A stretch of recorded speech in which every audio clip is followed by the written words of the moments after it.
pastor Sadler é casado com Mirtes há 30 anos. Eles são pais do Alan e Chris. Há 28 anos, servem como missionários de tempo integral pela WEC Internacional, atuando em diversas frentes ministeriais ao redor do mundo. Atualmente, exercem a supervisão das bases e ministérios da WEC nas Américas, apoiando equipes missionárias e fortalecendo o avanço do Evangelho entre as nações. Membro da Primeira Igreja Batista de Belo Horizonte, nossa família espiritual é uma referência em caráter, fé, simplicidade, liderança, serviço e amor pelos perdidos. Recebam com muita alegria o pastor Sadler. Hoje é um dia, pode aplaudir, igreja, hoje é um dia muito abençoado. Nós recebemos aqui no culto das 9 horas da manhã o pastor Sadler.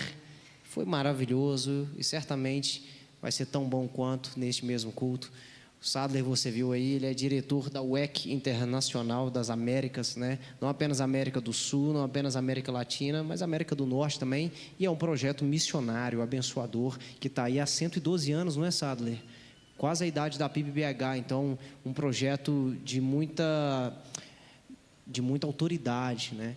Então eu gostaria que você estivesse orando aí pela vida do Sadler. Nós vamos clamar pela tua vida, Sadler, para que Deus te use com muita autoridade, para que sejamos plenamente abençoados. Estenda as tuas mãos sobre o Sadler, vamos clamar pela vida dele. Pai, obrigado, Senhor, por esse homem de Deus que o Senhor nos tem presenteado. Obrigado, Pai, porque o Senhor tem usado a vida dele para alcançar tantos corações, Senhor, em tantos lugares no mundo. Obrigado, Senhor, porque o Senhor tem abençoado tanto ele quanto a sua esposa, a Mirtes. Obrigado porque de fato é um casal que tem vivido o teu propósito. E nós pedimos que o Senhor use ele agora com muita autoridade, para que sejamos edificados pela tua presença. Que a partir de tudo aquilo que o Senhor já falou com ele, Senhor, que também sejamos tocados nesta manhã. Em nome de Jesus. Amém, Pai. Deus te abençoe, meu amigo. Obrigado, pastor Samuel. Irmãos, que alegria estar aqui. Ontem, nosso querido pastor Juan, que deveria estar parado, né, sem mandar mensagem para a gente, mas ele fez questão de mandar um abraço para a igreja, e eu tenho essa responsabilidade, durante essa mensagem, entregar esse abraço do pastor Juan, que com certeza está sentindo muita falta de todos nós aqui, né? Que Deus descanse a ele, a Keila e seus filhos. Eu gostaria de te convidar a abrir a palavra do Senhor comigo, na carta de Paulo aos Efésios, no capítulo 2, e nós vamos, deixa esse texto aberto aí, para que você possa meditar comigo, anotar, fazer suas anotações.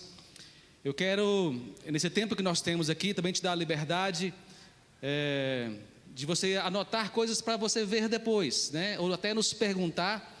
Aqui na PIB nós somos membros aqui desde 2022, mas nós congregamos também na célula Maná da Priscila, né? Quando estamos no Brasil, metade do ano nós assistimos aqui, participamos na célula Maná. Se você está com a sua Bíblia aberta, mantenha aberta na carta de Paulo aos Efésios, no capítulo 2, é um texto muito lindo, mas eu vou ler a partir do verso 11, se você puder me acompanhar, e depois nós vamos orar. Verso 11: Portanto, lembrem-se de que anteriormente vocês eram gentios por nascimento e chamados incircuncisão pelos que se chamavam circuncisão, feito no corpo por mãos humanas, e que naquela época vocês estavam sem Cristo, separados da comunidade de Israel, sendo estrangeiros quanto às alianças da promessa, sem esperança e sem Deus no mundo. Verso 13: Mas agora em Cristo Jesus, vocês que estavam longe foram aproximados mediante o sangue de Cristo, pois Ele é a nossa paz, o qual de ambos fez um e destruiu a barreira, o muro de inimizade, anulando em seu corpo a lei dos mandamentos expressa em ordenanças. O objetivo dele era criar em si mesmo, dos dois, um novo homem, fazendo a paz, e reconciliar com Deus os dois em um corpo, por meio da cruz, pelo qual ele destruiu a inimizade.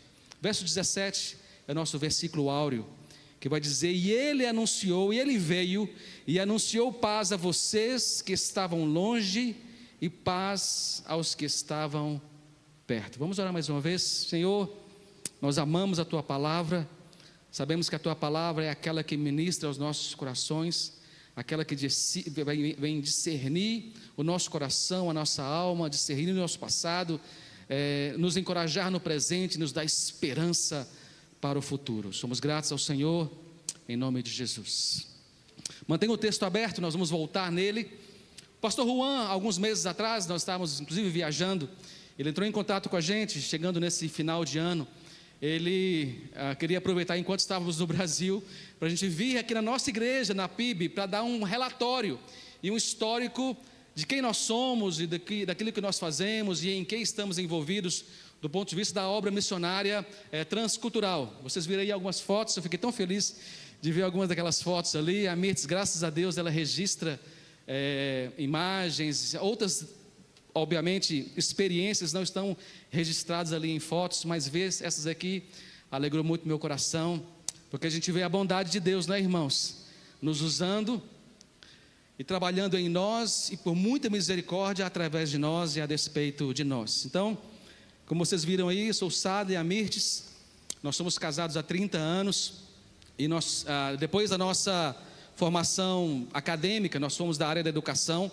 Nós fizemos um seminário de treinamento teológico e missiológico, e enquanto nessa época, no período antes do casamento, nós trabalhamos em Montes Claros, na região do norte de Minas, num projeto de plantação de igreja, e foi um tempo muito bom de ver, começar do início, né, a área de evangelização e a área de discipulado, uma área que nós gostamos muito, e naquele tempo ali no norte de Minas, antes de nós virmos para Belo Horizonte, nós trabalhamos nesse projeto de plantação de igrejas ali. O meu computador acabou de desligar. Vou pedir a Miss para ligar para mim aqui. Não pode confiar na tecnologia, irmão, só em Cristo, amém? Obrigado, amor. Por isso que ela está sentada aqui na frente, é mais fácil. Está dobrando, é verdade. Enfim, por isso que ela é a fiel ajudadora, por isso trabalhamos juntos, né? Depois que nós viemos para cá, nós temos 30 anos de casados, e nós estamos há 28 anos em Belo Horizonte, uma cidade que nos acolheu, né, com muito carinho. E aqui nós viemos servir exatamente na base da UEC Internacional em Belo Horizonte, e servimos em várias áreas, especialmente na área de mobilização, treinamento, capacitação e envio de missionários.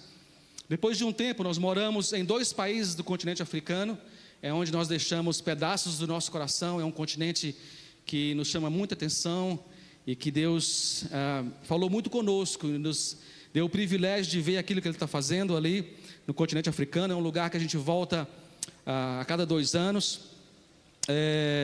Visitamos outros países também, sempre nesse processo de gestão de missionários, missionários que foram treinados por nós, e aí nós encontramos esses missionários em campo para fazer exatamente esse planejamento estratégico, trabalhar também com as dificuldades e projetar ali os próximos passos.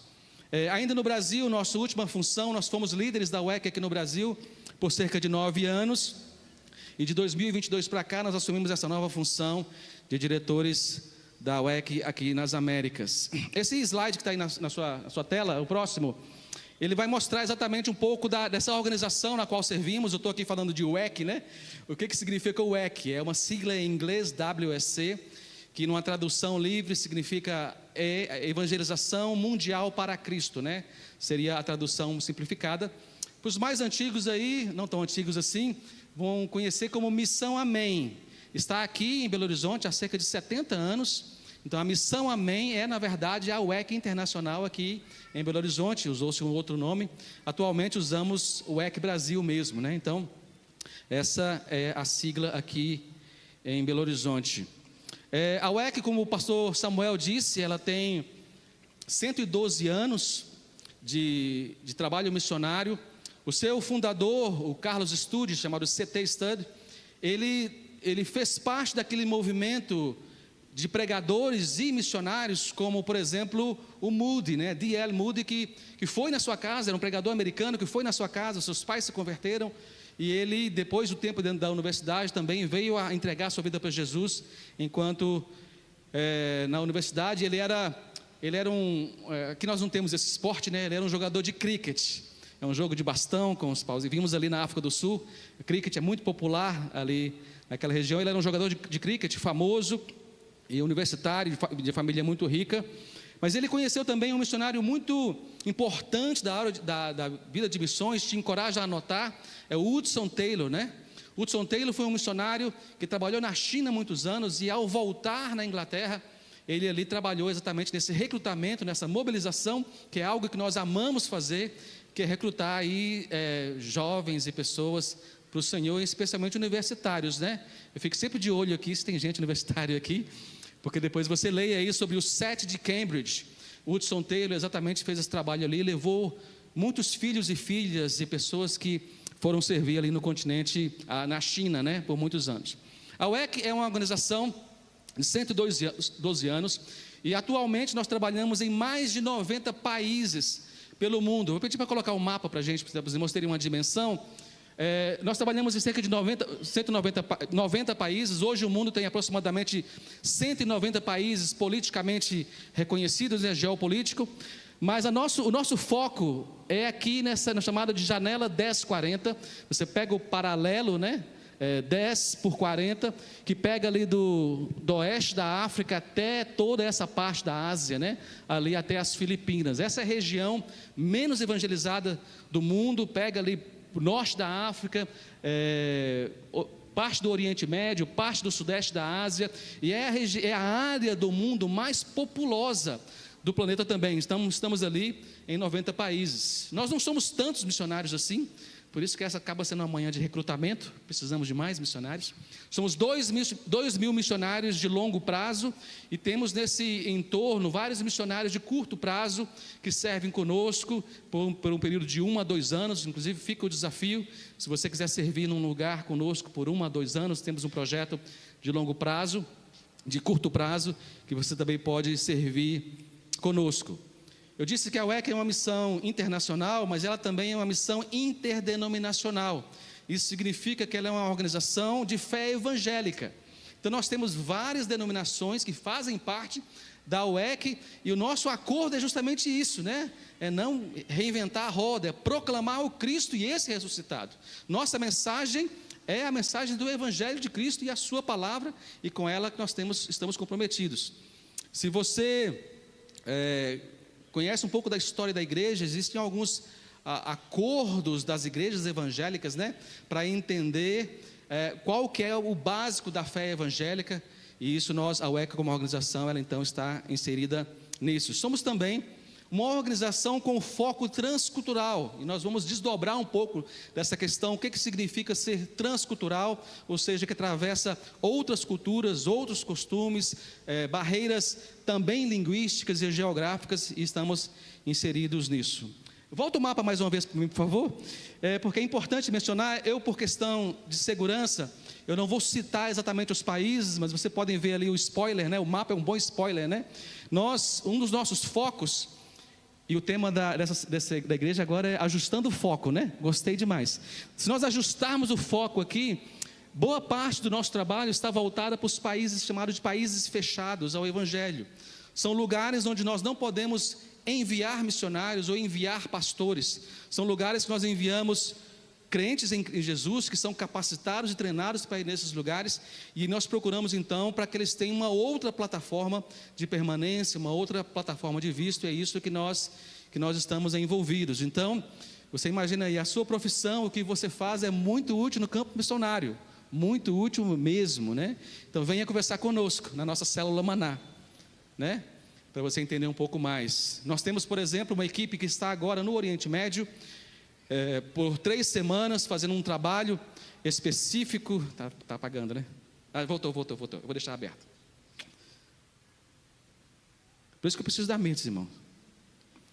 Nós temos uma equipe que está no Oriente Médio, nesse mês de novembro, trabalhando com os nossos missionários que estão lá de longo prazo. Então vem equipes de curto prazo, uma equipe de aproximadamente 12 a 15 pessoas, e nesse grupo nós temos pessoas de diferentes profissões e habilidades, né? E é tão bom quando a pessoa chega ali, ele é um pedreiro, ele é um engenheiro, ele sabe fazer porta, ele sabe cortar cabelo, ele sabe mexer com máquina de costura, ele é médico, ele é professor, ele sabe fazer armário, né, Tiago? Assim, é tão bom quando tem pessoas que vêm servir em várias áreas, e você está convidado e desafiado a conhecer algumas oportunidades que nós temos exatamente nessa questão de você poder servir de curto prazo. E esse então é um dos nossos focos como organização. Silvio Andico, pode voltar para a gente, por favor? Mas isso, ótimo. Povos menos evangelizados e culturas mais complexas, né? Culturas distintas da nossa, para a gente ter essa ideia. Eu creio que algum tempo atrás nós falamos de povos e segmentos não alcançados. Há um tempo atrás veio um casal de missionários batistas aqui, e eles fazem um trabalho em São Paulo com ciganos, né? E é muito importante porque esses segmentos, eles estão diluídos na nossa sociedade e muitas vezes a gente não os vê. É bem provável que nós tenhamos aqui no nosso meio pessoas de origem cigana e que não se apresentam por várias questões históricas.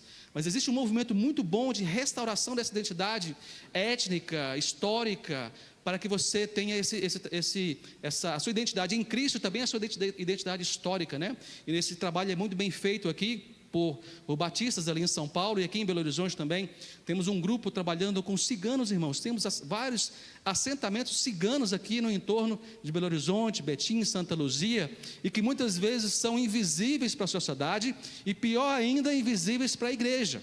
Então, por isso, nós como organização estamos envolvidos nessa identificação de contextos diferentes do nosso.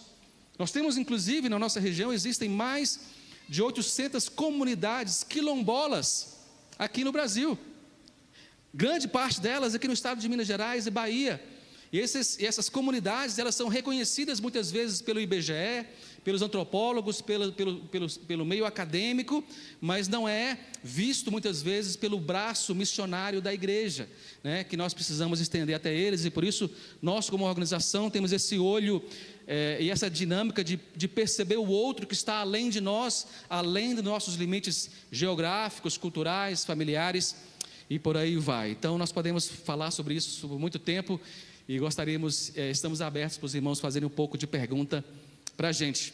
Uma característica da nossa organização, da UEC, da época que ela foi organizada em 1913, um pouco antes disso, ela nasceu naquele contexto de missão de fé. Pode colocar para mim, por favor? O que significa a missão de fé? Isso é muito importante, porque é uma peculiaridade da nossa organização, das missões de fé.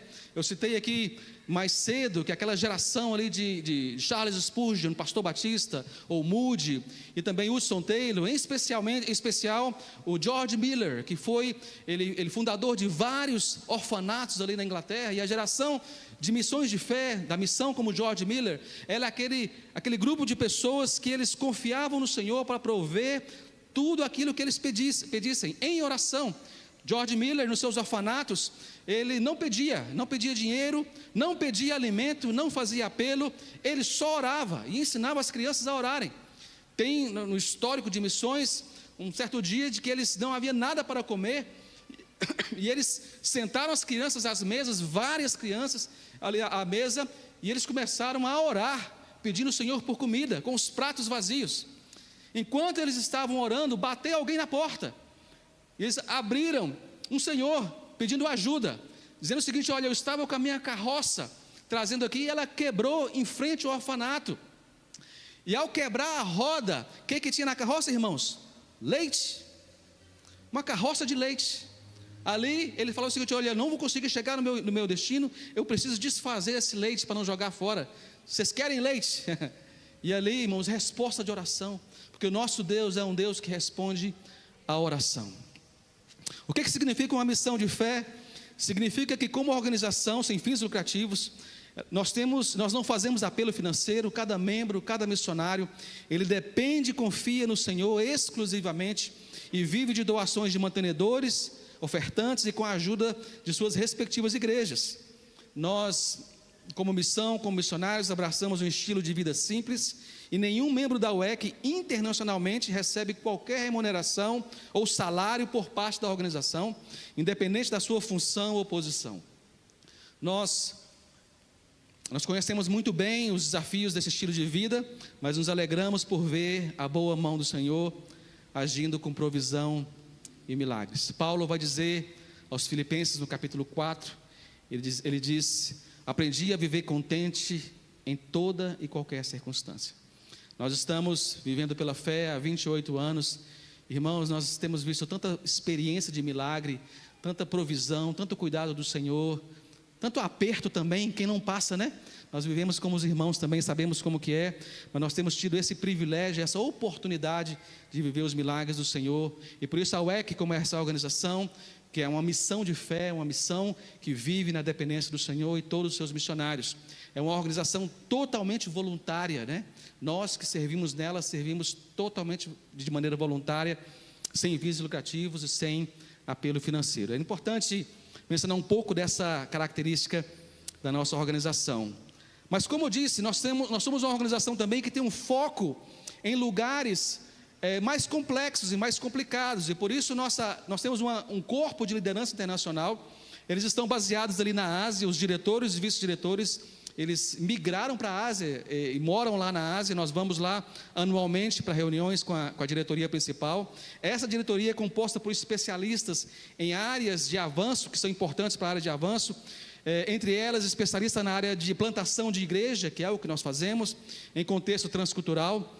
Temos especialistas na área de cuidado da criança, ou proteção da criança e do vulnerável. Eu citei que essa questão da vulnerabilidade, né? Temos refugiados, imigrantes, a realidade da mulher no mundo, no contexto islâmico, ou hindu, ou animista, é uma situação complicadíssima, e esse trabalho também de dignidade da mulher pelo mundo, não é a mesma que nós temos muitas vezes numa cultura latina, ocidental como a nossa. Nós também trabalhamos em questão de gestão de crise, e a gente repete isso bastante, porque é uma área que a gente está bastante envolvido, solução de crise, solução de dificuldades, os campos que nós supervisionamos aqui nas Américas, tem muitos desafios no envio de missionários e recebimento de missionários também. Vou falar um pouco sobre isso também. Trabalhamos na área de pesquisa, saber onde nós estamos indo, o que vamos fazer, como adentrar. Irmãos, essa área de pesquisa é muito importante. Os mais antigos talvez venham conhecer um livro chamado Intercessão Mundial. Se você não conhece, anota aí. O Intercessão Mundial, do Patrick Johnston, missionário da UEC, ali nos anos 80, foi um amplo material na área de dados, de informações sobre o mundo, com oração. Cada país, você tem ali informações do país, da igreja do Senhor, da igreja evangélica naquele país, as religiões e também motivos de oração. Você pode hoje baixar aí também no seu celular, para conhecer um pouco mais, chama Operation World, é um texto em inglês, mas você consegue traduzir facilmente aí. Ou seja, a área de pesquisa e oração é uma área que nós estamos muito envolvidos também como organização, e também, como falamos, com mobilização e treinamento. Desse grupo, nós temos um grupo de 25 líderes, chamado um Conselho Internacional, do qual eu faço parte, e nós nos reunimos uma vez por ano, presencialmente, online, várias vezes durante o ano, e nós fazemos essa avaliação. Volta o mapa para mim, por favor. Missionário ama mapa, irmãos. Você coloca um mapa, é o que a gente gosta, né? Nós trabalhamos exatamente na avaliação desses campos, especialmente essa área ali do Oriente Médio e da Ásia aqui, ou seja, temos lugares onde nós avaliamos avanços de missionários, entradas de missionários em alguns campos. Recentemente, nos últimos 2 anos, nós aqui no Brasil estávamos orando por 2 países especificamente, em que era muita dificuldade de entrar missionários desses países, e nós conseguimos enviar. Já temos uma equipe voltada nesses países, está ali um pouco abaixo do Nepal, um pouco abaixo do Paquistão, enfim. E recentemente, se você tem acesso a uma lista, uma lista de países perseguidos da missão Portas Abertas, dá uma olhadinha nessa lista. Nessa lista eles nomeiam os 50 países mais perseguidos do mundo anualmente, e nessa lista você vai encontrar basicamente os países, os 50 estão na nossa lista de avanço. Então esse Conselho Internacional, ele é voltado exatamente para essa questão. Um pouco sobre o que nós fazemos. Nós somos diretores daqui das Américas, e na nossa função nós supervisionamos os 3 países ali da América do Norte: Canadá, Estados Unidos e México, e esses países são responsáveis por envio de aproximadamente 300 a 400 missionários, na verdade, que estão em vários lugares do mundo, né? Um detalhe, irmãos, sobre os missionários canadenses e americanos, ou seja, eles são na verdade, muito mais hostilizados que nós, que somos brasileiros ou latinos, né? Esses países fechados, esses países onde nós servimos, você ser canadense, em especial americano, é um risco muito grande, né? Eles sofrem, inclusive, o maior índice de sequestro ou de perseguição exatamente por causa da sua nacionalidade, né?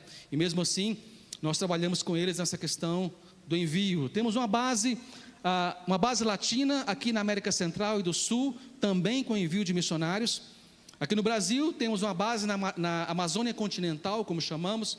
Nós estamos ali há 20 anos, trabalhando com foco de 17 etnias não alcançadas. Esses números são importantes, porque existem no Brasil aproximadamente 250 grupos indígenas ou povos indígenas no Brasil, e aproximadamente 100 desses povos não têm a presença evangélica, não tem a presença da igreja entre aproximadamente 100 desses grupos. Nós estamos ali em cerca de com 17 etnias não alcançadas ao longo da Amazônia. Nós temos aqui na WEC Brasil, em Belo Horizonte, um envio para cerca de 25 países.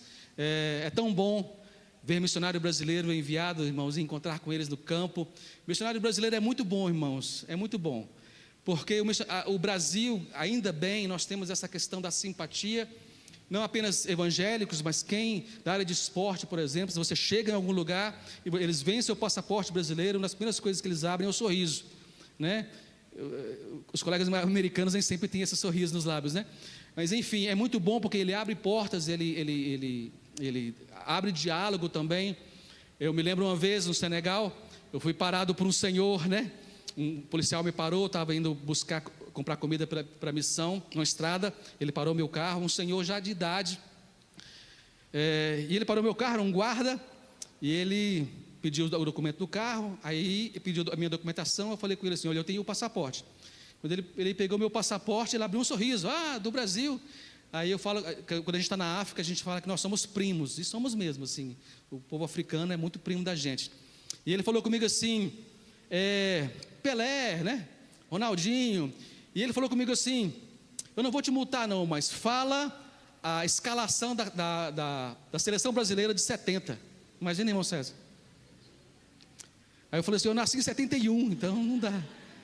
Mas enfim, eu falei com ele assim: olha, Pelé, Tostão, Garrincha, falei alguns, e parei. Ele continuou, irmãos, e falou toda a escalação. Os africanos amam a seleção brasileira, e isso que Deus colocou em nós, essas informações, essa empatia, essa simpatia, abre portas de diálogo, abre portas de contato, e é muito bom ser brasileiro. Nós temos uma base aqui em Belo Horizonte com envio de missionários espalhados para várias partes do mundo.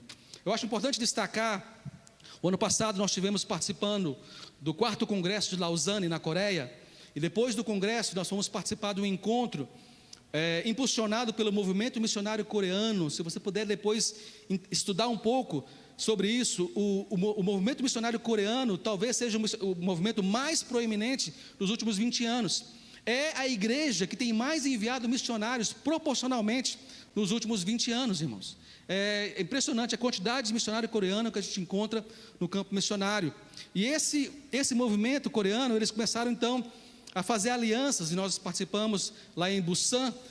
Fui representando a América Latina, tinha representantes da África, da Oceania, do Oriente Médio, vários líderes ali da Índia. Foi muito interessante aquele encontro, exatamente para ver esse mapeamento do sul global, do mundo, né? Um mapeamento mesmo, de como nós podemos juntos unir forças com o movimento coreano e com o movimento desses lugares para o avanço e pregação do Evangelho. Foi muito bom. Nos encontramos mais uma vez aqui no Panamá, em abril, com esse mesmo grupo, exatamente para ver como é que nós podemos unir forças, né, daquilo que Deus está fazendo.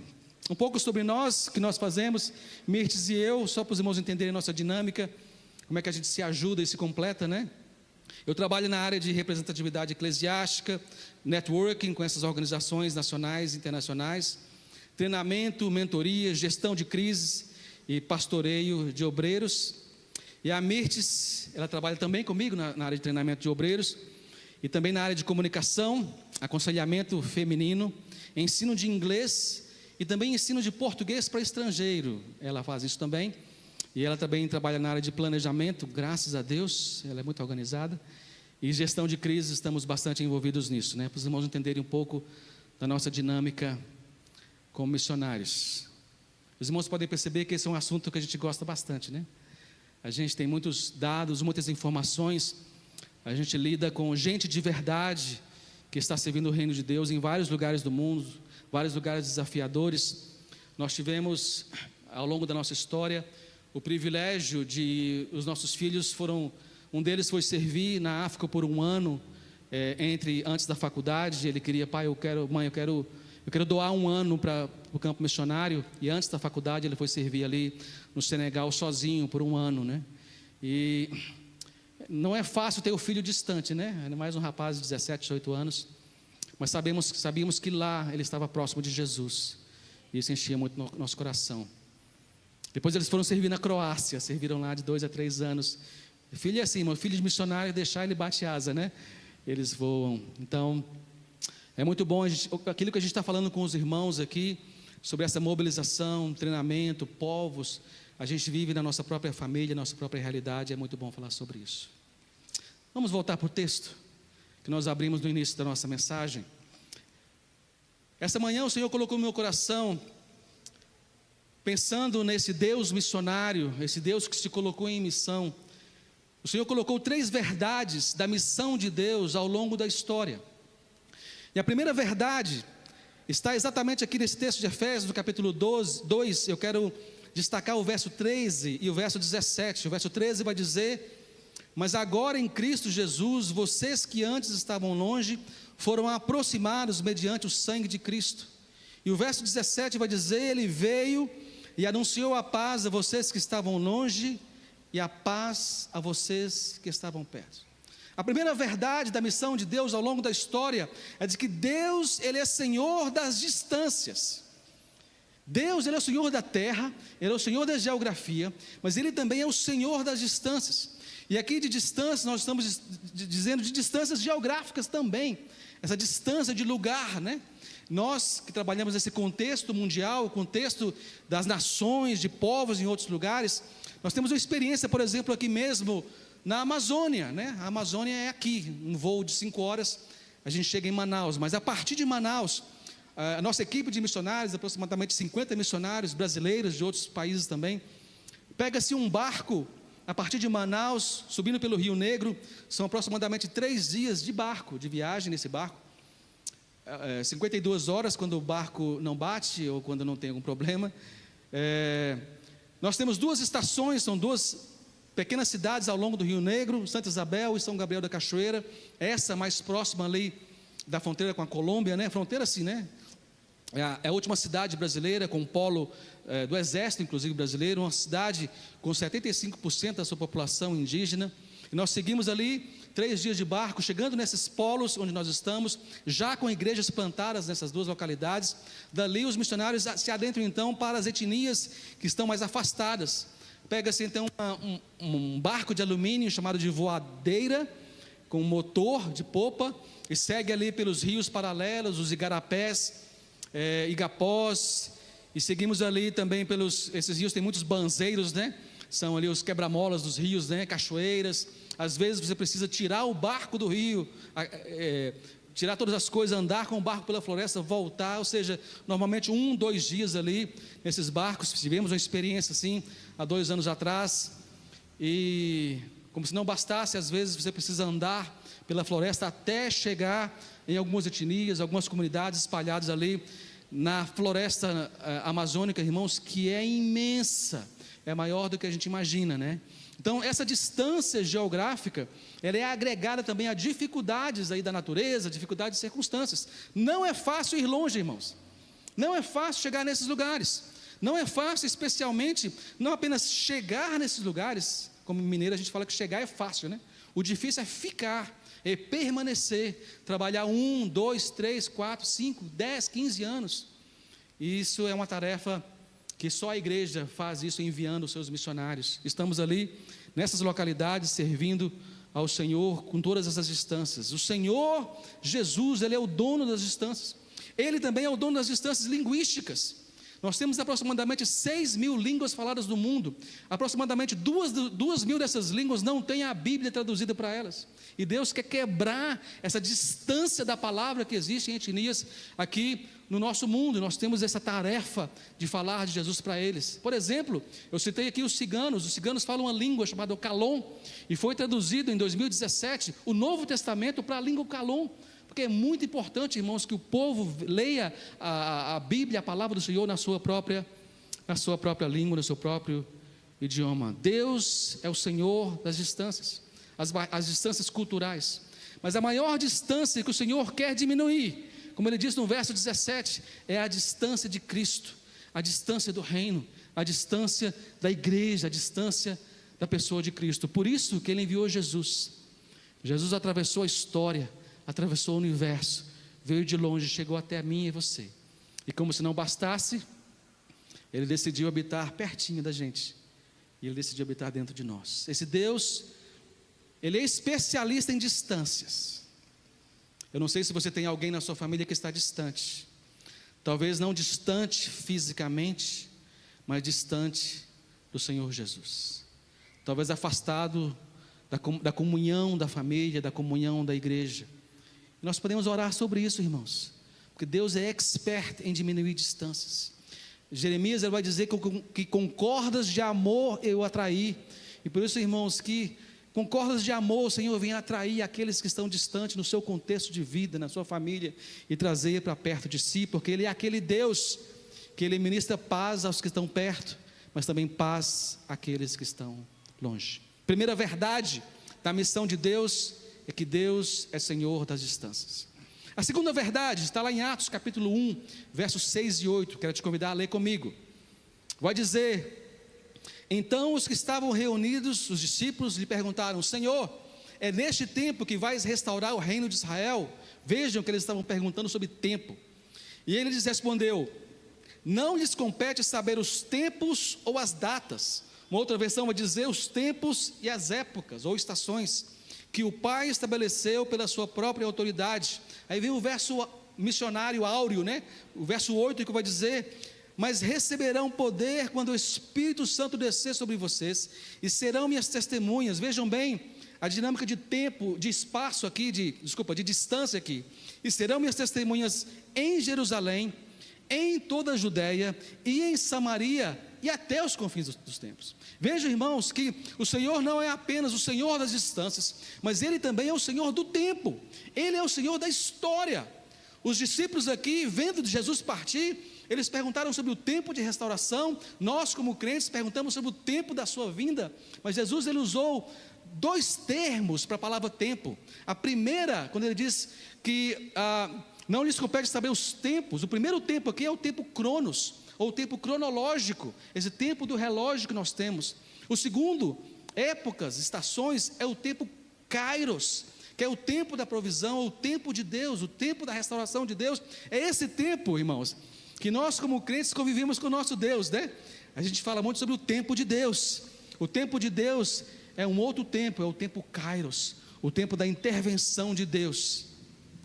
Tive o privilégio de orar com alguns irmãos que estavam aqui. Enquanto eu estava orando por eles, o Senhor colocou no meu coração esse fim de ano aqui.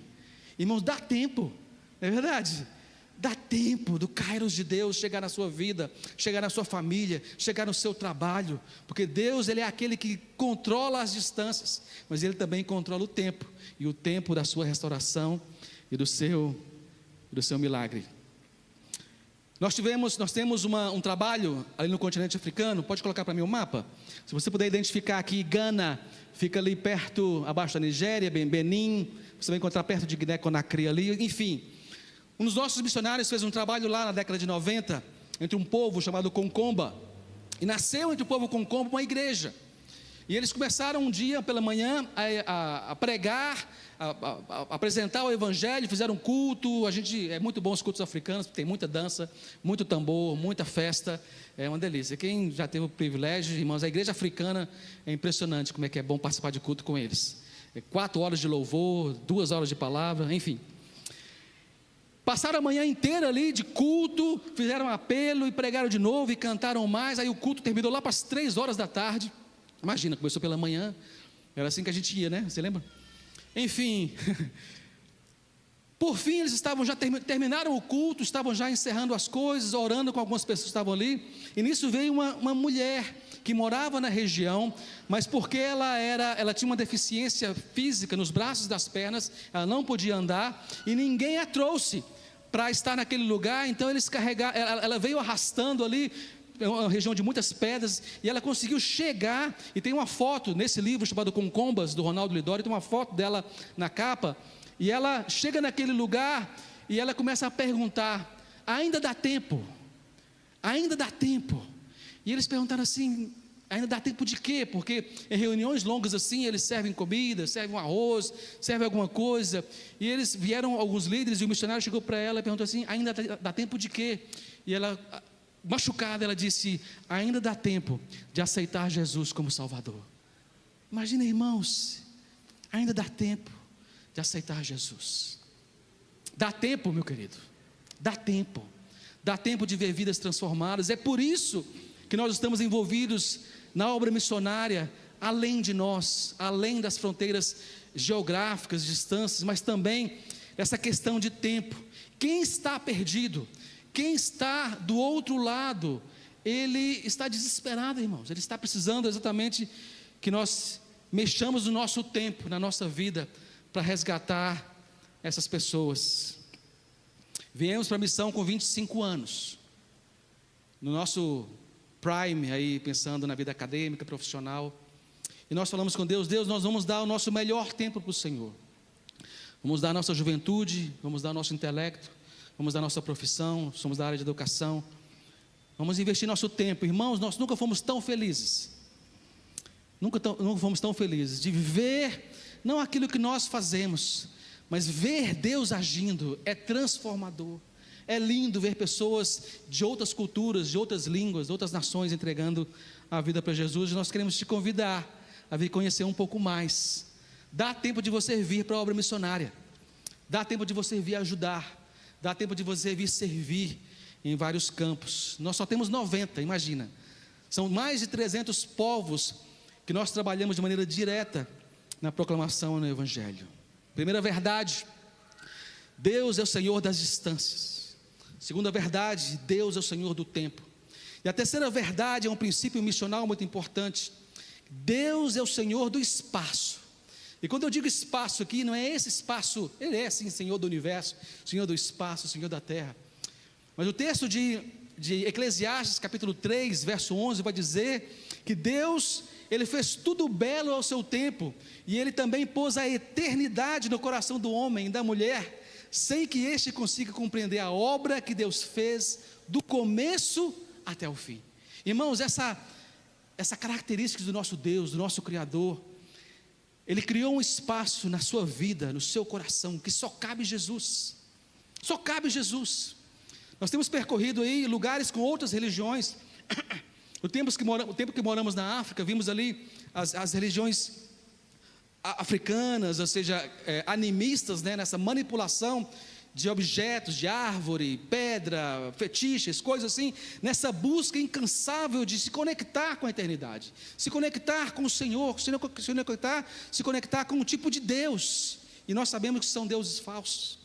Nós vamos anualmente na Ásia, e a Ásia é um lugar impressionante, ou seja, tem religiões que são muito distantes da nossa realidade.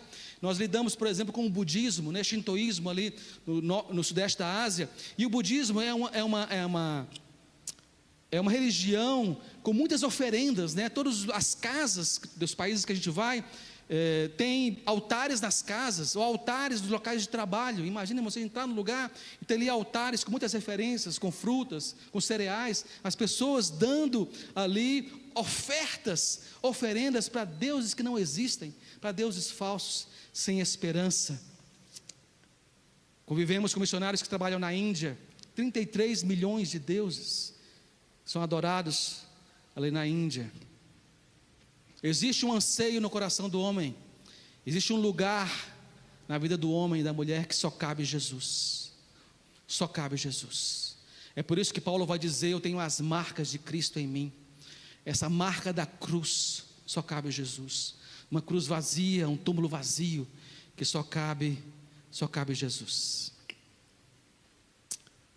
Temos tido o privilégio de ver Jesus entrando no coração das pessoas, de várias línguas, povos e nações.